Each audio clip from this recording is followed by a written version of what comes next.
Dear students, in this video I am going to demonstrate how to take the readings of the refractometry experiment. The experiment title is the specific and then molar refractions of organic liquids. Okay, so how to calculate the specific refractive indices of organic liquids, and after calculating or measuring the specific refractive indices, how to calculate the molar refractive indices of organic liquids. I am going to demonstrate in this video, and the theory part I am sure that you have read from the document which I have supplied already to you. So you know that the refraction principle, when light is passing through different medium, and when it is traveling from one medium to the other medium, light basically bends. Okay. So the refractive indices is the ratio of the light that is in the air to the velocity of light in the air to the velocity of the light in the medium that we are studying, right? And the famous Snell law basically help us to calculate the refractive indices of any liquid. Okay, of any liquid, whether it is organic or inorganic liquid, whatever it is, it doesn't matter. We can estimate the refractive indices by using the Snell law. However, in the modern days we don't in our older days we have prisms and then different type of gratings were there, but then to measure directly and to get the refractive indices of any given liquid, we have nowadays instrument, and this instrument is the refractometer, what we called as a refractometer. It is supplied by Atago company, and before I demonstrate how to collect the refractive indices of organic liquids, first of all I will just briefly introduce this instrument. And this instrument, again, it is very simple, and it has only a single power jack, and it is already connected to a UPS power. And then back side, if you see that there is a power button. This power button you have to switch on. So once you switch on, the instrument will be switched on. So there is no any complexation in this instrument, and it is getting, as you can see, there is a nice LCD display. So it will take little time to initialize. So after initialization, that you will see a nice display here with the different options. And this is basically a touch screen. You can touch it and then you can do the experiment. One of the experiment what you can see is the measurement, and generally this is the one that normally we use it. Rest of the icons, rest of the option, probably it is not required for us.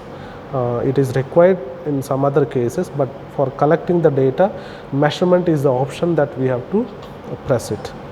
So after pressing this, you will see this type of window, and this is a data collection window, and here there are several options are available here, and previously recorded data is displayed. Okay, so before switching on, and basically this instrument collect on somebody else would have done the experiment, and that experiment last value or last measurement value is shown here.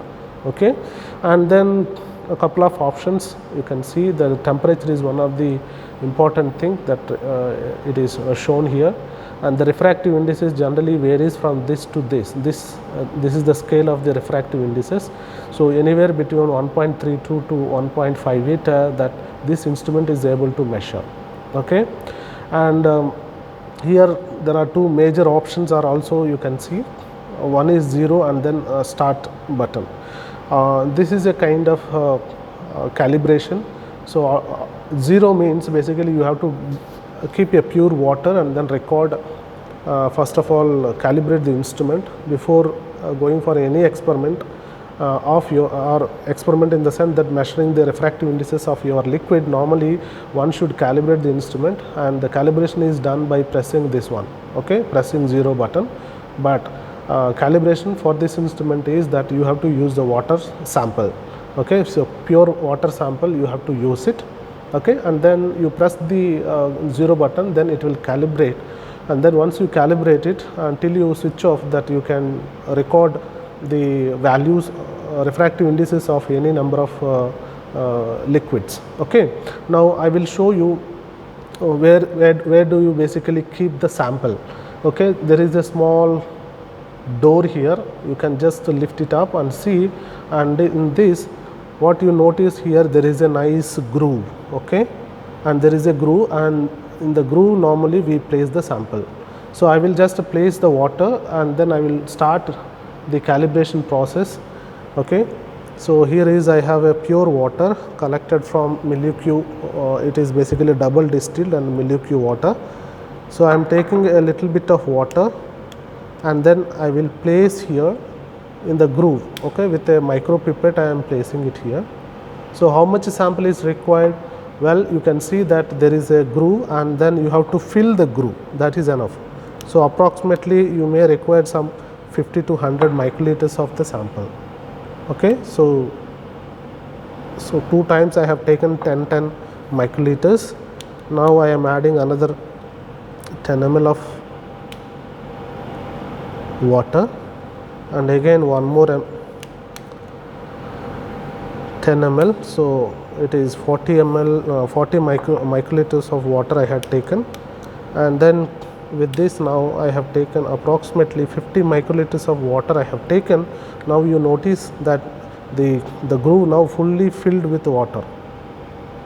Okay, earlier it is just empty, now we have filled the water. So after filling the water, what you do is that you close this window. Okay, you have to close this window gently, and then later on you just press this 0 button. 0 button, we are pressing it to do the calibration process. Okay, I am pressing it now. So the moment I pressed it, it is showing reading. That means it is basically doing that calibration process. So once it is done, then it will show 0 set end. Okay, 0 set end. So afterwards what you have to do is that you have to remove your liquid from that. Okay, after that you have to remove liquid from that. So I have removed liquid from that, and then now we can place any organic liquid of your choice, and then we can keep on recording the refractive indices of the sample. So now if I want, I can measure even water also, but before that let me do, I have 2 liquids I have collected. It's acetic acid. I have acetic acid in my hand, so I am going to take acetic acid. I am going to take acetic acid and place it in this particular provision. Okay.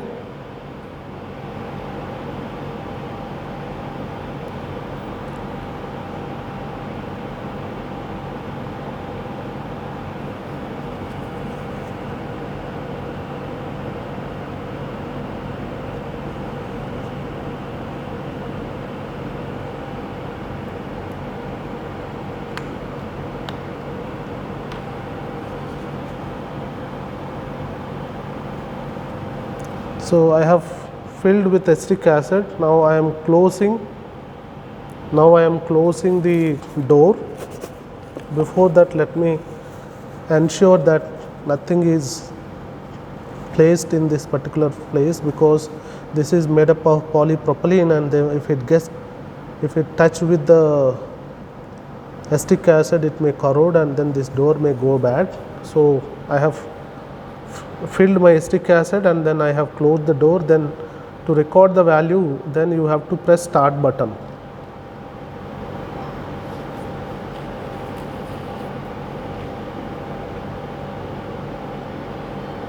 Okay, so you can notice here that the refractive, this is 1.3719 is the refractive indices of the acetic acid. So it directly gives you digital number. That digital number, what you see is just you have to store it. Okay. Now once this is done, you can again open this door and then remove your acetic acid and properly wipe it. Properly you have to wipe it, because if a small fraction of acetic acid is present, that would basically reflect in the next measurement. So you have to properly wipe it with a fresh tissue paper, dry tissue paper, and remove completely the acetic acid, and afterwards you can start filling with some other liquid. Okay, so I will demonstrate the measurement of refractive indices of the chloroform. So I have a chloroform liquid in my hand, then I am going to demonstrate that chloroform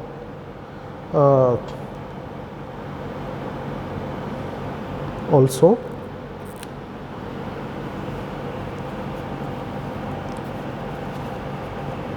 So I have filled the groove with the chloroform. Again I can actually close it, right? I can close it and then again press start button to collect the to take the reading of the chloroform. Now start.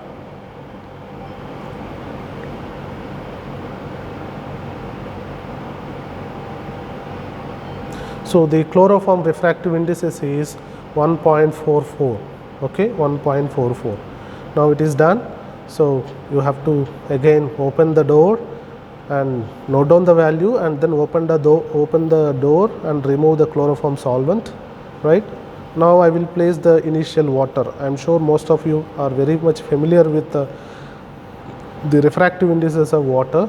It is 1.33. Let us verify whether we will get the 1.33 or not for water.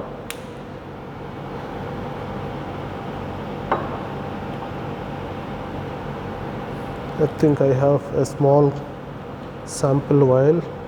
Water is there, so I can use this water.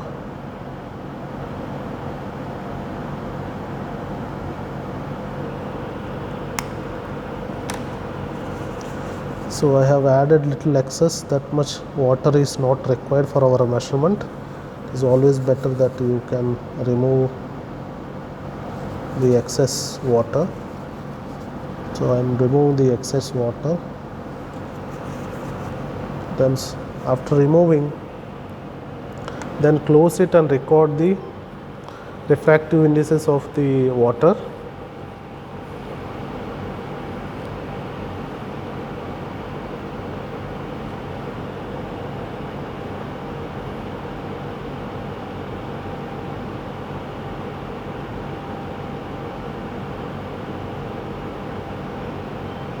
So you notice there that is 1.33 is the refractive index of water. So this is the way we can basically record the refractive indices of any given solvent. Okay, and the experiment there are 3 steps are there in the experiment. Okay, the first step is that you are asked to basically collect a different set of organic liquids available in the MSc General Lab, and then a very small quantity is sufficient, hardly some 100 microliters of each liquid is sufficient to do this experiment. A safer side, you can take hardly 2-3 ml of each solvent, and then come over here, and there is no sample preparation in this experiment. Okay, the first step doesn't require any sample preparation. Collect the different organic liquids available in the MSc lab, and then you come over here and record the refractive indices of the all the organic solvents. That is the step 1. After collecting and all these, after measuring the refractive index of all these things, then you have to do the calculation. So the specific refractive indices of a given organic liquid is given by n square minus 1 upon n square plus 2 multiplied by 1 over density, 1 over d. D is the density. So n is basically the refractive indices. Okay, n square minus 1 in the numerator, and denominator you have n square plus 2. So this ratio you have to multiply with 1 over d. D is the density of the liquid. The density of the liquid, any given liquid, can be found the standard tables. You can get those numbers, and then one can calculate the specific refractive indices of the given liquid. And after calculating that one, the specific refractive indices, if you can multiply with the molecular mass or the molar mass of the organic liquid which you have taken, then it will give you the molar refractive indices. So that is the with that the first part of the experiment is over. And apart from that, we will also do little more on this refractivity. The one exercise is that atomic refractions. You know that if you take a water sorry, if you take a chloroform, chloroform has CHCl3, okay, CHCl3, and chloroform is made up of basically one carbon atom, one hydrogen atom, and 3 chlorine atom. Okay, so each atom contribute to certain extent to the refractive indices of that particular liquid. Okay, so there are standard tables available, atomic refractivities are available. Okay, carbon has certain quantity of atomic refraction, and then the hydrogen will contribute.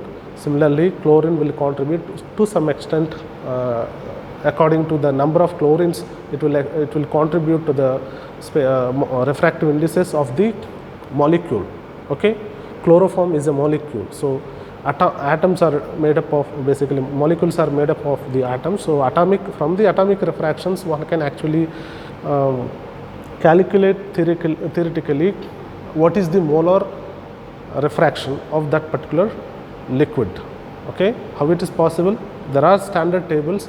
I shall provide those details to you, and based on the standard table values, okay, one can calculate the molar refractions of any given liquid. Okay, and those things we can experimentally verify with this instrument. That is another exercise that normally we used to give as a part of this experiment. Okay, as a part of this experiment we used to give. For example, you can also calculate like methyl acetate and ethyl acetate. Okay, methyl acetate and ethyl acetate. The difference between these two is essentially what? It is the methylene group, that is CH2 group. Okay, so you can basically methyl acetate or ethyl acetate, you know the formula of it, you know what is the exact composition of it, right? You have these many number of carbons, you have these many number of oxygens, and you have those X number, Y, Z number of the oxygens, right? So you can just multiply the atomic refractions, okay, with the number of atoms, then you will get their contribution, and add them all together. It will give the molar refraction of that particular liquid, methyl ester or ethyl ester or ethanol, whatever it is, right? Now, having that number, you can actually verify that number. It is with this instrument. Okay, why? Because methyl acetate is available in our MSc lab. You can just collect it as a part of this the first phase, first part we have collected. We normally advise the student to collect both this liquid as well, and you record that refractive indices of methyl acetate, similarly ethyl acetate. And the difference, if you actually see the difference is CH2 group. Okay, CH2 group. So methylene group, how much it contribute, that can be estimated. Okay, from these set of, in the first part you have taken a set of liquids and you have collected this, you have measured the refractive indices and you calculated the specific and then molar refractive indices. Now from those numbers we can do additions and subtractions to find out the refractions of specific groups. Why? Because as I told you, it is an additive principle. Refraction is an additive principle. It follows the additive principle, wherein the atomic refractions all together, if you add up together, molar refraction, you will get it. Okay. So from these additions and then additions, you can get the molar refractions, and from the subtractions, you can get the refractive indices of the specific group. The best example I mentioned just now is the methyl acetate and ethyl acetate. The difference is only CH2 group. Okay, so CH2 group, what is the molar refraction of CH2 group can be estimated. So this is another, the second part of the experiment is that calculation of the molar refraction of specific groups. Okay, okay, and then the third part of the experiment is that very interesting. Okay, so let's say you have a binary mixture. You don't have a pure liquid, but rather you have a binary mixture. Okay, you have two components are there in a given liquid. So what is the refractive indices of molar refractive indices of that particular mixture? You can actually theoretically calculate. How you can calculate? Well, again, it follows the additive principle. Let's say I have 0.5% of water and 0.5% of ethanol, both are present, right. So now I can estimate, I can calculate what is the molar refraction in refractivity of the ethanol, right. I can also calculate what is the molar refraction of the water, both I can calculate. Now both are present half, okay. So equally present, and then what you can do, that the percentages of each liquid you can multiply with the molar refractions and then add them together. That summation will give you the mixture, binary mixture, which is 1:1 ratio, it is present. That particular binary mixture molar refraction indices can be estimated. So this can be applied to any other two liquids. Okay, let's say you can start with acetic acid and chloroform. You take one part of acetic acid and then 4 parts of chloroform, or 3 parts of chloroform. So altogether you have 4 parts, let's say. Okay, now 1:4:3 ratio, you have acetic acid and then chloroform, both are present. Now when you are supplied to you a binary mixture, you don't know what is the actual the composition. You can actually do a back calculation from the refractive indices. One can estimate the composition of the liquids. Okay, that is another exercise you are asked to do it. As a part of this experiment, the third step is that you are asked to prepare 3-4 binary mixtures by taking by mixing water and ethanol to 1:1, 1:2 and 3:1, like that. You are supposed to prepare few mixtures, and then you have to record the refractive indices of by using this thing. And after calculating, after measuring the refractive indices of the binary mixtures, then you have to calculate specific and then molar refraction indices. And separately, in the first part of the experiment, you have already calculated the refractive indices of water and then ethanol, and from those values, okay, if they are present 1:3 ratio, then 1.1 multiplied by molar refractive indices of water acetic acid plus 0.3 multiplied by the chloroform, molar refractive indices of the chloroform, which gives rise to the total refractive indices of the binary mixture.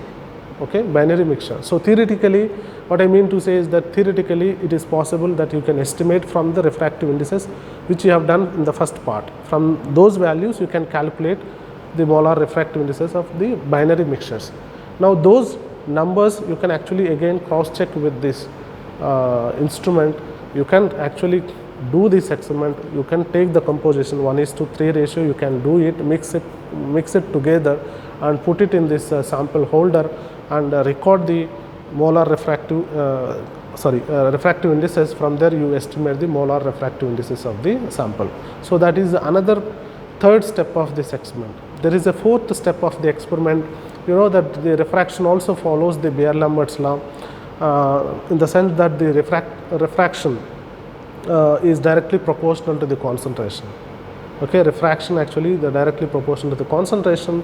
Using this, one can actually do an experiment in the sense that, okay, you are basically asked to prepare a set of sodium chloride solutions. You are asked to prepare a set of sodium chloride solutions, starting with dissolving 1 gram of sodium chloride solution in the 50 ml of water, and then in the next step another solution is 3 gram, another solution is that 5 gram, 7 gram, 9 gram and so on. So you are asked to prepare a set of basically sodium chloride solution in water, and these solutions, refractive indices of this solution, you have to basically prepare it. You have to measure it by using this refractometer. Okay, after measuring the refractive indices, okay, so we will supply you an unknown solution. We will supply you an unknown solution whose concentration is not known to you. Of course, it is a sodium chloride unknown solution to you. It will be supplied to you, and you will have to estimate what is the concentration of this unknown sodium chloride solution. How can we estimate? By using the measuring the refractive indices of these sodium chloride solution. Well, this is done by This is done by the calibration curve method. Calibration curve method, okay, wherein now you have prepared already a set of solution, and in each case you measure the refractive indices of sodium chloride solution and record those numbers, okay, and record those numbers including the unknown sample supplied to you, okay. Now what you do, unknown sample value you just keep aside once, but then known concentration, you have the concentration, known concentrated solutions and their refractive indices are known. Then you take a graph sheet, and then you plot concentration versus refractive indices of the sodium chloride solutions, and you mark the points, and then you will see that a straight line which is basically passing through the origin, okay, it follows the Beer-Lambert's law. So it pass a straight line which passes through the origin, that you will notice, and then that is what is referred to as the calibration curve, okay. Now you have the calibration curve. Now for an unknown sample, you don't know the concentration, but then you have the refractive indices is measured by this instrument, right. Now you can actually mark the refractive indices of the unknown sample, and then you draw the horizontal line to the actual calibration curve. From there you extrapolate it to the x-axis, which is nothing but the concentration. So if you can actually extrapolate, that will give you the concentration of the unknown sample, okay. So there are 4 major steps involved in this experiment. First is just measuring the refractive indices of the different type of a set of organic liquids. The second thing is that verification of the additive principle, okay, wherein the atomic refractions, or how atomic refractive indices are connected with the molar refractive indices, that you are asked to verify it. In the third step, it is basically binary mixture, measuring the or estimating the molar refractive indices of the binary mixtures. And then fourth one is the estimating the unknown concentration by the refractive by measuring the refractive indices of the solutions. So that is the 4 steps are there in this particular experiment, and the data corresponding to this experiment I shall post it to you, and you are asked to basically do the calculation, and then you are again submit back to me after doing the calculations. And where this particular refractometry is basically useful, and you can, especially in the petroleum industry, that if you can refractive indices of hexane and then